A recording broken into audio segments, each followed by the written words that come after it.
Bird helps bear break abscess. Minutes later, something terrible happens.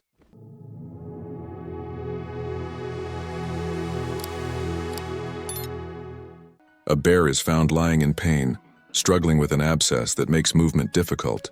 Its isolation and discomfort leave it vulnerable, but the arrival of a small bird offers an unexpected, quiet moment of aid.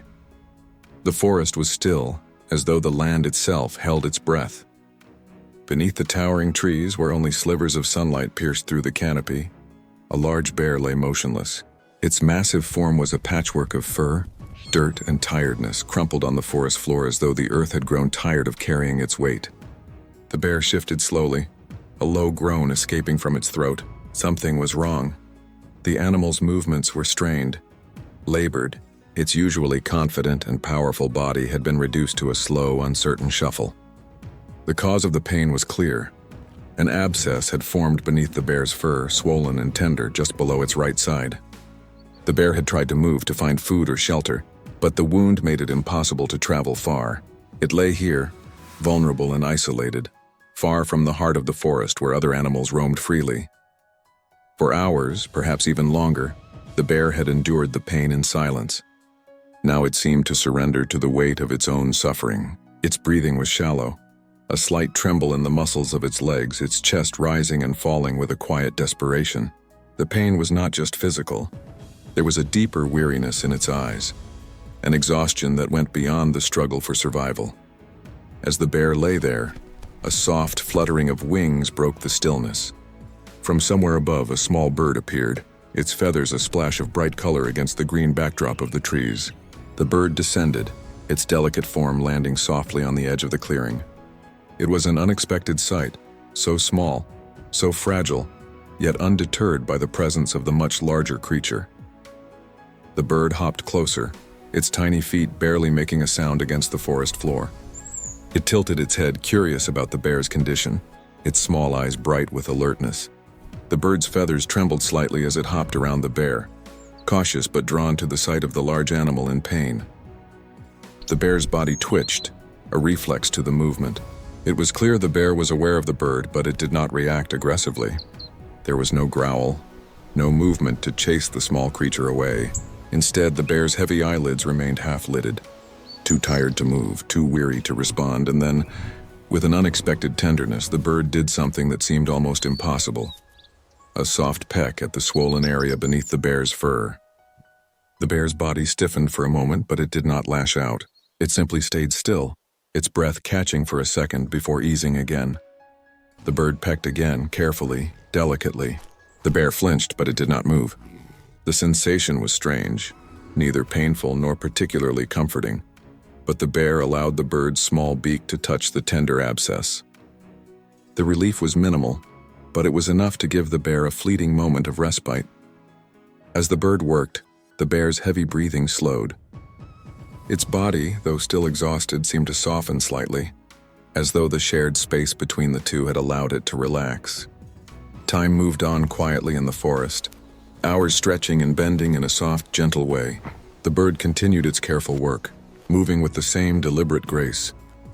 In this rare moment, there was an unspoken connection between the two animals, one of silent understanding and shared solitude. The bear, though still in pain, seemed to understand that this small creature in its own way was helping. The bird, unafraid and focused, worked as long as it could, before flitting off to the branches above. The bear's condition was unchanged, but the pain had eased just enough. It was not a cure, but in this quiet, unexpected exchange, something had shifted. The bear remained where it lay, not alone, but surrounded by the quiet and the calm of the forest, which seemed to hold its breath as well. The peace that had settled over the bear was broken by a sudden snap in the forest. A twig crackled, followed by the soft rustle of something large moving nearby. The bird, startled, took flight, leaving the bear alone in the clearing. The bear's muscles tensed and its ears flicked toward the noise. Its body stiffened, a low growl rumbling in its throat as it scanned the trees. The abscess in its side no longer mattered. A predator was near. The wind carried the scent of danger, something unfamiliar and close. The bear's instincts kicked in and it rose, its body trembling with readiness. The clearing felt too open, too vulnerable. The bear's heart pounded, its eyes scanning the trees, waiting for any sign of movement. The predator remained hidden, but the bear could feel its presence. It stood still, alert, waiting for the right moment to act. The tension stretched on, but the danger did not reveal itself. Slowly, the bear exhaled, the fear easing. The predator was gone, but the forest remained dangerous, unpredictable. With one last cautious look, the bear moved on, the pain in its side almost forgotten, replaced by the sharp awareness of survival. The air grew still again, the danger seemingly past. The bear, still on edge, moved cautiously through the undergrowth, its massive form blending with the shadows of the trees. Its side ached with every step, but the pain was distant now, swallowed by the rush of survival. The forest felt different, quieter, as if the land itself had taken a moment to exhale. The bear's movements were slower now, more deliberate, as it moved deeper into the woods. Its senses remained sharp, alert to the faintest sounds, the smallest shifts in the air. But with each step, it seemed to gain more confidence. The sharp tension in its body slowly began to loosen, replaced by a quiet rhythm. As the bear walked, the sound of a gentle breeze began to filter through the branches, the leaves rustling softly. It was a sound the bear knew well, one that signaled the return of peace, however fleeting. The clearing behind it seemed distant now, its presence fading into the shadows of the trees. A small bird appeared again, flying low across the path in front of the bear. It was the same bird, the one that had offered its quiet aid earlier.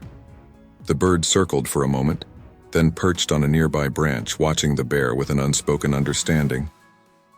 The bear paused, its eyes following the bird. For a brief moment, the two animals stood together, one large, one small, each shaped by the forest in its own way. The bird did not fly away, nor did the bear approach.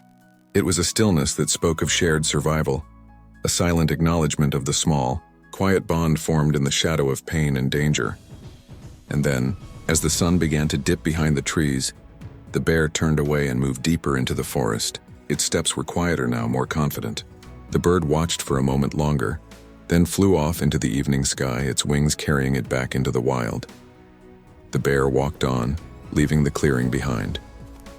Its side still hurt, but it had survived, still standing, still strong. The forest stretched out before it, endless and vast, and the bear, though alone, was no longer weighed down by the burden of its pain. It moved with purpose, its steps echoing softly in the evening air. As the forest closed around it once more, and as the light faded, the bear's form disappeared into the shadows, leaving behind only the quiet whisper of the trees.